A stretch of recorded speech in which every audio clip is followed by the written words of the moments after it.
I finished my degree during shutdown. Everything went online. Everything shifted. Everything slowed down. For some people, it's sped up. And the project I'm working on now, called Who is My Neighbor, happened sort of accidentally. It's, again, trusting intuition. It was October in 2020, so we're well into the shutdown. We're well into all the craziness that was that year. And I got an incredibly painful bout of sciatica that knocked me down. I mean, literally, the pain was so bad I blacked out. Oh, wow. Thankfully, my husband was close by. He kind of broke the fall. He wasn't quick enough quite to catch me, but nothing got broken on the way down. And I was incapacitated, and it flared up a few times, and I had to be so careful. The first day I could just crawl. Finally, I got back on my feet, and I did a lap around our garden. And the thing would flare up, and I'd be on my back again. Thankfully, my sister's a PT. That helped, and she iced me, and we did things. And when I could walk outside the front door, I made real tentative steps, and people came out, and they were curious, and they were kind. And I've lived on this street for 12 years, but I've been busy raising kids and then off to grad school. And, I know who some of my neighbors are, but I don't know them. But that kindness and curiosity sat with me when someone almost rushed out who I didn't even know. What happened? Are you okay? It's just sciatica. I'm so glad. I thought it was a stroke, she said. I'm like, yeah, I guess that would be scary. And the fact that they noticed me, that they're paying attention, because I go out for my walk. I do 4 or 5 miles a day. I'm on it. I'm brisk. And clearly, I'm now just barely making my way up and down the block. I thought, wow, I don't really know my neighbors. And that's how the project evolved. I started a fresh sketchbook and some notes and ideas, and pretty quickly came up with what it was I could ask to get to know them better that wouldn't feel intrusive. Yeah. Thankfully, this guy I married way back when, this really hot academic, is a sociologist and an ethnographer. So we've had conversations about his work for a long time, and I know that influenced me and was percolating at the back of my mind. And I'm asking my neighbors 2 questions, but first I have to meet them.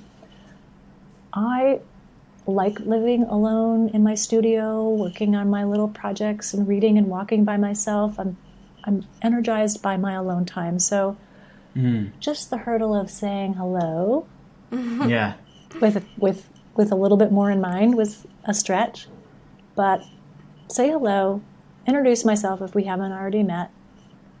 If they're open, talk about my project and ask them, would you like to help me? I'm an artist. May I interview you? Everyone I've asked so far has said yes. And I ask them to tell me 2 stories. Tell me the story about moving into your house. Oh, that's a good question. And they can go wherever they want with that, right? They can tell me as much or as little, be as factual, or as long-winded as they want. And then tell me the story of life in your house in 2020. I record the interview, I transcribe it, and then I break it down into those 2 prompts. I publish the first and I publish the second. Then I talk to the next neighbor. And the things that come up are incredible. Julio, who has actually now moved to California to get away from gang activity.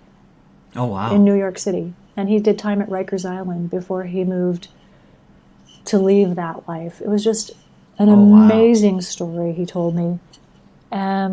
I just interviewed my neighbors, Joe and Esther, and in the course of things found out he's a heart transplant patient. So the whole thing with COVID takes a completely different perspective when you've been through that kind of an experience. Yeah. My neighbor Susan was a young mom. She was widowed at, I think she said 20, And Oh. when her daughter was 6 or 7, she bought the house on this street and moved in here as a single mom Wow. back in the early 80s. And yeah, everyone's got a story. My neighbor next door, Marianne, I'm going to talk to her next. I know that she and her family immigrated from Hungary when Oh, wow. she was a teenager. So Yeah. just very interesting, very different stories. I'm going to be talking to Lido, who has the most beautiful garden. And yeah, people are kind and generous. I talked to Jess across the street. She moved here when she was 14 and now she's 22, and she showed me her artwork, and she talked about what it's like to see the stress of shutdown, because they're being very careful and vigilant in their family, and what it means to live in close quarters as a 22-year-old with your other siblings, a parent. People open up. People are generous, and I realize sometimes I feel slightly a little embarrassed about the project on my end, because they do all the talking. I just gather the story and then edit it and rewrite it.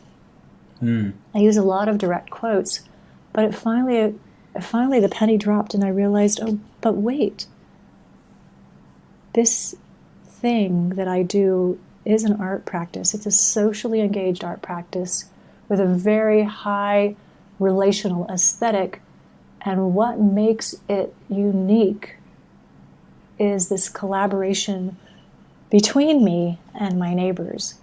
They might not tell the story this way to anyone else. They may not tell the story at all, except that I ask. So I got over my embarrassment thinking, oh, this isn't all my original material. It's really them. And I'm starting to own, like, okay, yes, I get to narrate the story and frame it and be, I hope, as kind and as gentle with them as they have been by talking to me.